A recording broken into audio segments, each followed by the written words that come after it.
क्लीं गुरुदेवाय विद्महे प्रेमदाताय धीमहि तन्नो गुरु प्रचोदयात्।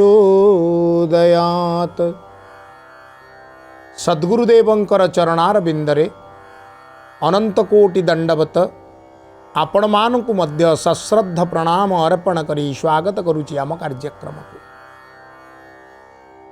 भगवान श्री गुरु रूपरे स्वयं आसंती तार चाक्षुष प्रमाण ऐतिहासिक सिद्धांत श्री श्री श्री 108 श्री भगवत पादाचार्य आदिशंकरंकर अपूर्व लीलामृत आम श्रवण करुचे। माँ मने बापा मने भगवान आदिशंकर गुरु रूपरे भारत भूखंड रे आमको कृपा करी नरदेह धारण कले ये कम कथा नुहे।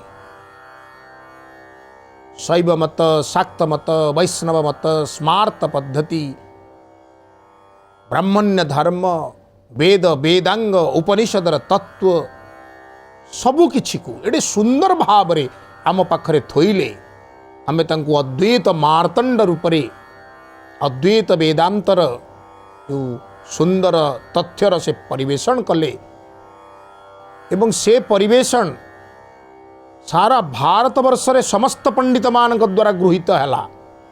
से तर्क कले समस्त को परास्त कले साब्यस्त कले वेदर अपूर्व मत आउ पथ को खूब कम वर्ष बयस रे ए धरापृष्ठरु विदाय हो गले अंतर हो गले पुणी तीन थर भारत वर्ष को परिक्रमा कले कम कथा नुहे एगुड़िक कहानी नुहे यह ही ऐतिहासिक सिद्धांत सत्य।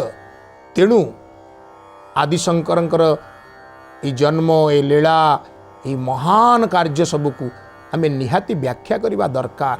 एपरी सद्गुरु ये समुदाय विश्व पाई गोटे वरदान भगवान कृपारु जेतेबेले शिवगुरु कामाक्षा देवींकर पाणी ग्रहण कले उभयंकर दाम्पत्य जीवन सुंदर साबलील गति रे अग्रगामी हैला।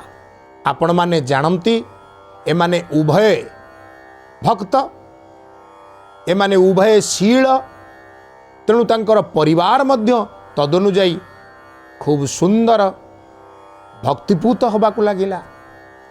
किंतु मनुष्य जेतेबेले संसार करने को जाए आ संसार भितरे तार सबुठु दुख सेतिकी बेले आसे जेतेबेले से निसंतान हो जाए। तार कारण कौन? तार कारण हैला घर भितरे संतान थिले संतान जो कोलाहल जो कलेरब सी बड़ सुंदर परिसर सृष्टि करे। द्वितीय दाम्पत्य जीवनर ताहा एक सुंदर फलाफल। तृतीय आमर धर्मीय विश्वास पुत्र पिंडदान करे सी समुदाय वंशधर मानंकु पूर्व कूल को उद्धार करे नचेत पिंड पानी न पाई अभुक्त रही ररौब नरकरे पितृपुरुष माने घांटी हुअंती।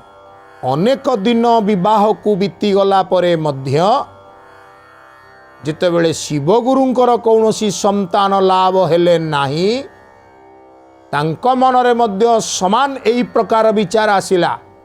अनन्य शिव भक्त शिवगुरु एवं भक्तिमती माँ कामाक्षा देवी परस्पर मध्य आलाप आलोचना कले।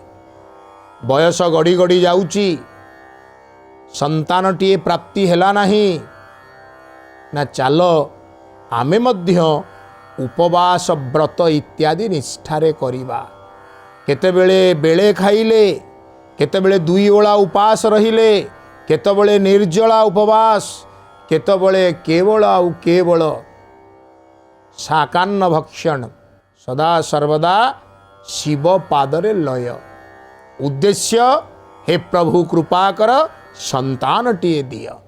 दिने शिवगुरु शोइचंती स्वप्न देखुचंती जड़े वृद्ध ब्राह्मण आसुचंती कहउचंती शिवगुरु तुमर कठोर व्रत आचरण रे भगवान शंकर संतुष्ट होइचंती से तुमको अवश्य पुत्र प्राप्तिर वरदान देबे किंतु गोटे द्वंद्व रही। शिवगुरु पचारुचंती द्वंद्व हाँ तुमे कुह तुमर अनेक काल बंची रहुथिबा अधिक आयुष धरिथिबा मूर्खपुत्रटीए लोड़ा ना नहीं स्वल्पायु अल्पायु ज्ञानीपुत्रटीए लोड़ा। एई दुईटी मध्यरु जेउ गोटिक को तुमे बाछिब ताहा ही तुमको वरदान रूप में मिलिब। अगत्या शिवगुरुंक मुखरु तत्क्षणात् शब्द बाहरुची मूर्खपुत्र पितामाता अभिशाप तुल्य दीर्घायु मूर्खपुत्र को नहीं करिबु अबा कौन से पछे स्वल्पायु होइथाउ आमको ज्ञानी पुत्रटीए दिय।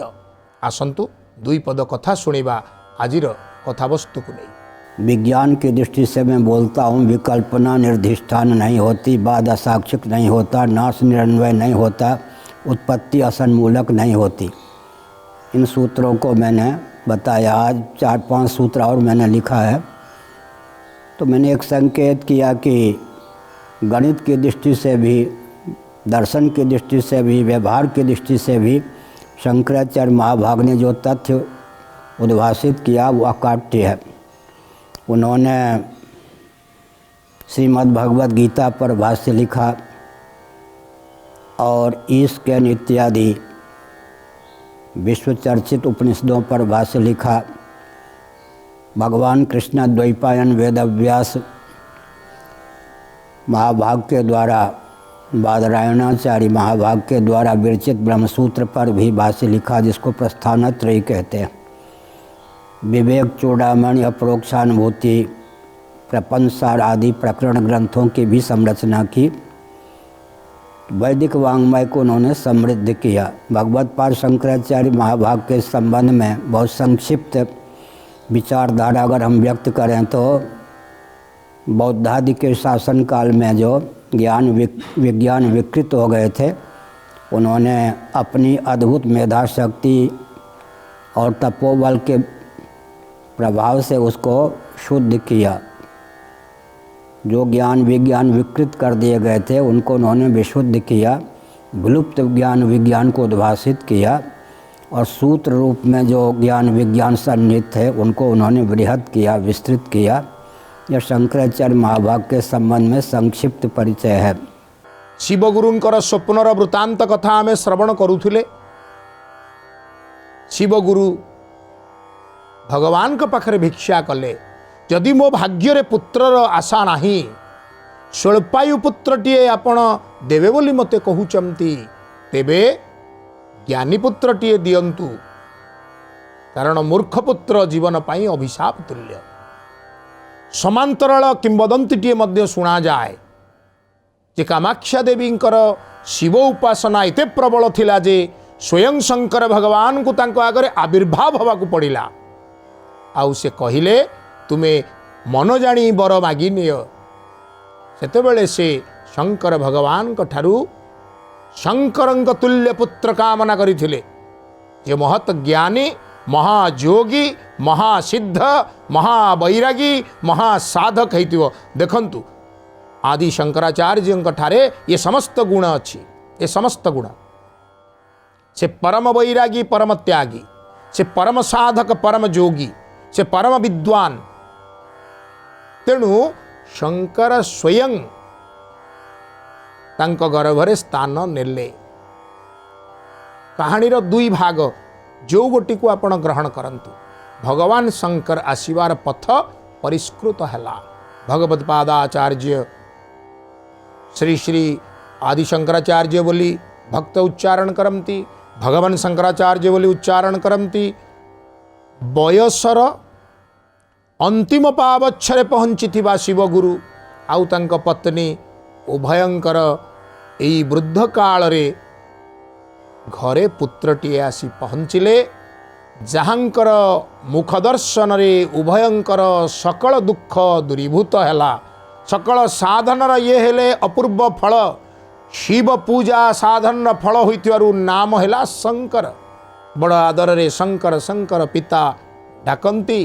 माता मध्य उपनयन संस्कार हेले शंकर पिलाटी दिनरू अन्य पिला माने साधारणतः क्रीड़ा कौतुक प्रिय ए किंतु ध्यान ओंकार मंत्र रे निजको बुड़ेई रखती कारण पिता अन्यान्य छात्र मानू शिक्षा दौथिबा समय रे ताकू शुणी शुणी देखी देखी जानी जानी ये मध्य दिव्य ओंकार अपूर्व तन्यतारे परिवेश को भरी दियंती अर्थात अधिक समय ध्यान रे बीते। उपनयन संस्कार इत्यादि परिसमाप्ति परे पितांक ठारू प्राथमिक शिक्षा लाभ कले। दिने पिता कहउचंती शंकर मु संसार रु विदाय नौची।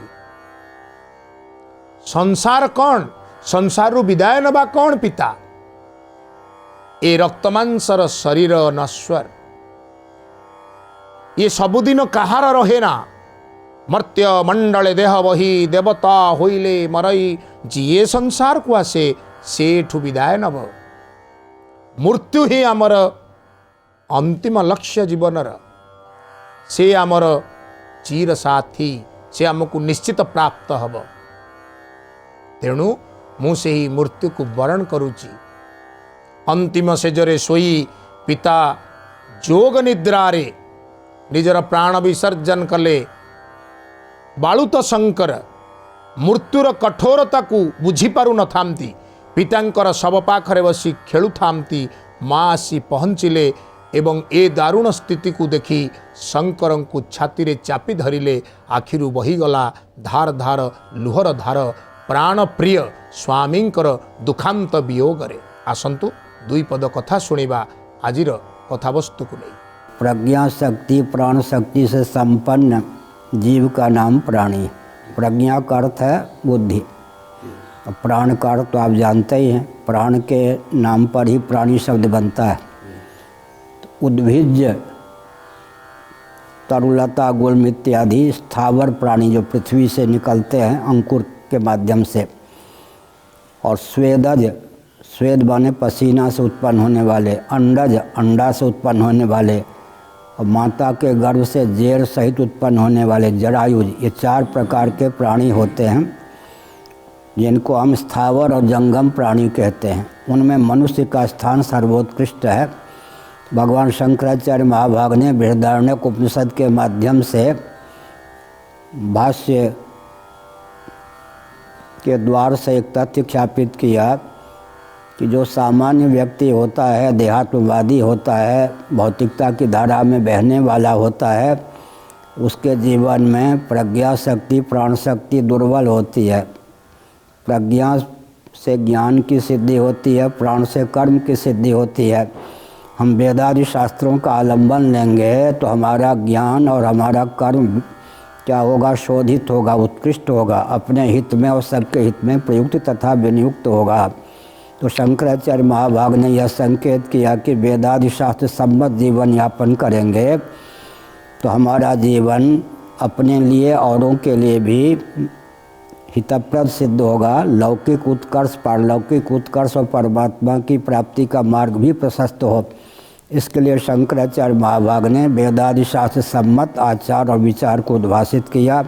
शास्त्र सम्मत आचार और विचार को अपनाने पर जीवन उत्कृष्ट होता है। एक व्यक्ति मनुष्य अपने लिए उपयोगी होता है, अन्यों के लिए भी उपयोगी होता है। ये मैंने संकेत किया। आजिर कार्यक्रम रे श्रीमद श्री आदि शंकराचार्य संपर्क रे आमे माने चर्चा करूचे।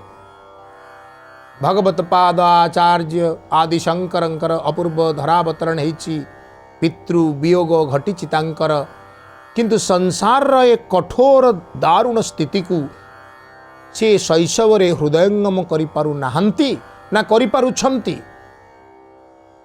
ताहा आमे जानिबा पूर्वरु बालुत शिशु मातांक बक्षरे थाई मातांको कहउचंती माँ। पिता कहीगले संसार क्षण भंगुर रक्तमांसर शरीर धारण करी एठिकु जीए आसे ताकू मरण सुनिश्चित वरण करने को पड़े। माँ ब्रह्म तत्व रे लीन हेबा पूर्वरु ब्रह्मत्व प्राप्ति करने को हब, मते संन्यास ग्रहण करने को हब। एड़े बकटे बालुत पिला सन्यास ग्रहण करिवो बोली कहूची ना ना रे बाप तू मो जीवनर एकमात्र अवलंबन तोर पितांक परे तू जदि सन्यास ग्रहण करिवु मु किपरि बंचिबी पुनः निजर संतान को छाती रे चापी धरी ताकू निज ठारे मिसेई दबार चेष्टा करूचंती माँ मार विकल भाव मातृत्व तार उछुली पड़ुची वात्सल्य स्नेह आउ प्रेम रे पुत्र किंतु एई बालुत वयसरु संसारर कठोर भाव को बोधे हृदयंगम करी दिव्य तत्व लाभ दिगरे अग्रगामी हवा पाई इच्छा पोषण कर सारी तेणु कहउचंती माँ जीवनर एकमात्र व्रत होउची सन्यास आउ से सन्यास कौन आमे भाबुथिबा सन्यास हेउची गृह त्याग अवश्य आदि शंकराचार्य सेथिपाही तो धरावतरण करथिले से तांकर कर्तव्य निर्वाह कले किंतु सन्यास शब्दर अर्थ होउची सत रे न्यास न्यास शब्दर अर्थ होउची तिष्ठि रहिबा अविचलित भाव रे तिष्ठि रहिबा समस्त विपरीत स्थिति रे तिष्ठि रहिबा केउथिरे ना सत्य रे आमे तो भल परिस्थिति रे भी सत्य रे तिष्ठि रहुने विपरीत स्थिति रे कोउठी अबा तिष्ठि रहिबा तेणु आम पई सन्यास बड़ दुरूह व्यापार माँ मु सन्यास ग्रहण करी कौन सी प्रकार पुओ को बुझेई सुझेई निज पाखरे रखी निजर मनसाद मेंटेइबार संसार अवलंबन धारण करिवार चेष्टा करती माँ दिने माँ अछंती नदी कूलरे नदी रे स्नान करुचंती स्वयं भगवान शंकर बालुत शंकर हठात गोटाए कुंभीर आसी तांको पाद को धरिला कुंभीर नई मझी को टाणी नब पुत्रर जीवन चलीजीव आहा हा कौन है गला आचार्य शंकर करपत्र जोड़ी कहउचंदी माँ आपण जदि कथा देबे जे मते ये संसार को देई देबे मते संसार को दान करी देबे मते सन्यास नबार अनुमति देबे तेबे कुंभीर मते पाद छाड़ीदेव मोर प्राण रहीजिव माँ कहले सबु पछे जाऊ मो पुअर प्राण थाऊ हऊ हऊ तू सन्यासी हबु बापा सत्य कहूच माँ सत्य तो एथिरे तुमे दुखित हेब नाही तो ना बापा ना ना तू सन्यास ग्रहण करिवु मुहे सत्य सत्य सत्य त्रिबार सत्य कहूची संगे संगे अपूर्व लीलाटीए हेला कुंभीर काहीं उभेई गला से दिन शंकर सन्यास ग्रहण कले 8 वर्ष वयसर बालुत कठोर सन्यास व्रत को ग्रहण कले दंड कमंडलु धारण करी अपूर्व सन्यासी चालिले गुरु अन्वेषण रे कुल 32 वर्ष की आयु उन्हें प्राप्त थी। उन्होंने गोविंद पादाचार्य जी से नर्मदा के तट पर दीक्षा प्राप्त की थी। दक्षिण भारत से वो आए थे नर्मदा तट पर। आजकल ओंकारेश्वर के नाम से उसकी प्रसिद्धि मानी जाती है। 4 धामों की यात्रा की होगी तभी उन्होंने 4 पीठों की स्थापना की। कुल 8 वर्ष की आयु में उन्होंने संन्यास ग्रहण किया। उनके गुरुदेव नर्मदा के तट पर समाधिस्थ थे।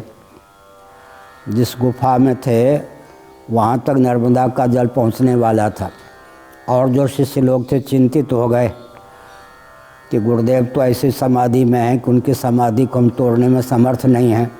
नर्मदा का जल कहीं गुफा में घुस गया तो गुरुदेव को ले जाएगा शरीर को। उसी समय वो बाल गोपाल शंकराचार्य जी जो 8 वर्ष की आयु में ही घर छोड़ चुके थे वो आए। उन्होंने एक कमंडल रखा। नर्मदा का सारा जल जो अतिरिक्त था बाढ़ का उसमें समा गया।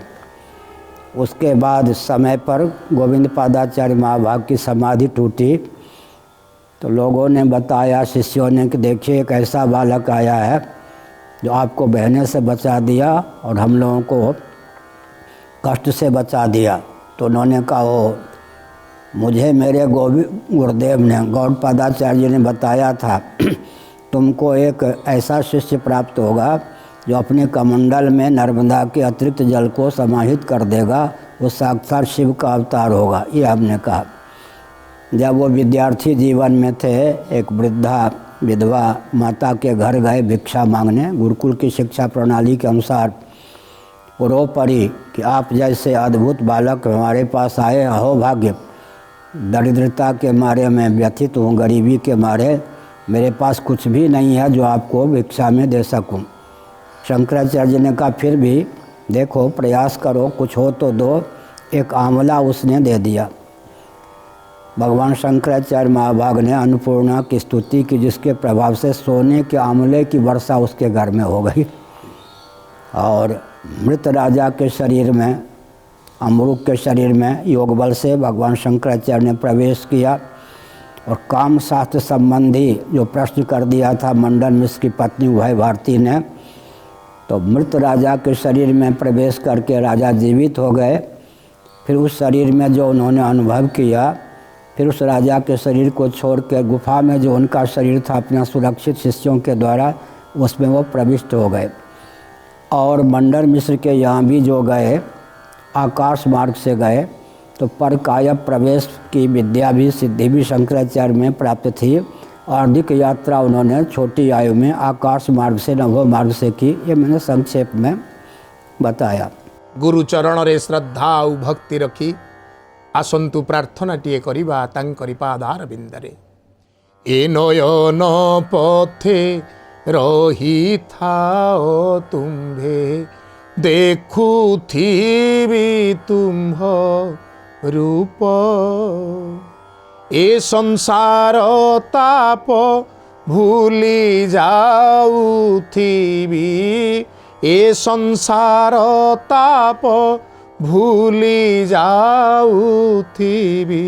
पाळी तुम्भरी आदेश, आस आस गुरु हे आस आस।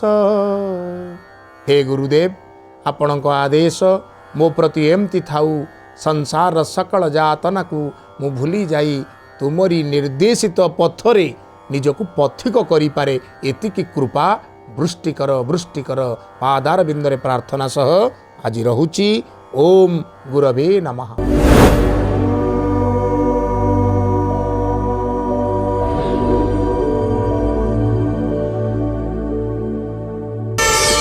प्रार्थना आम आनंदर उत्स।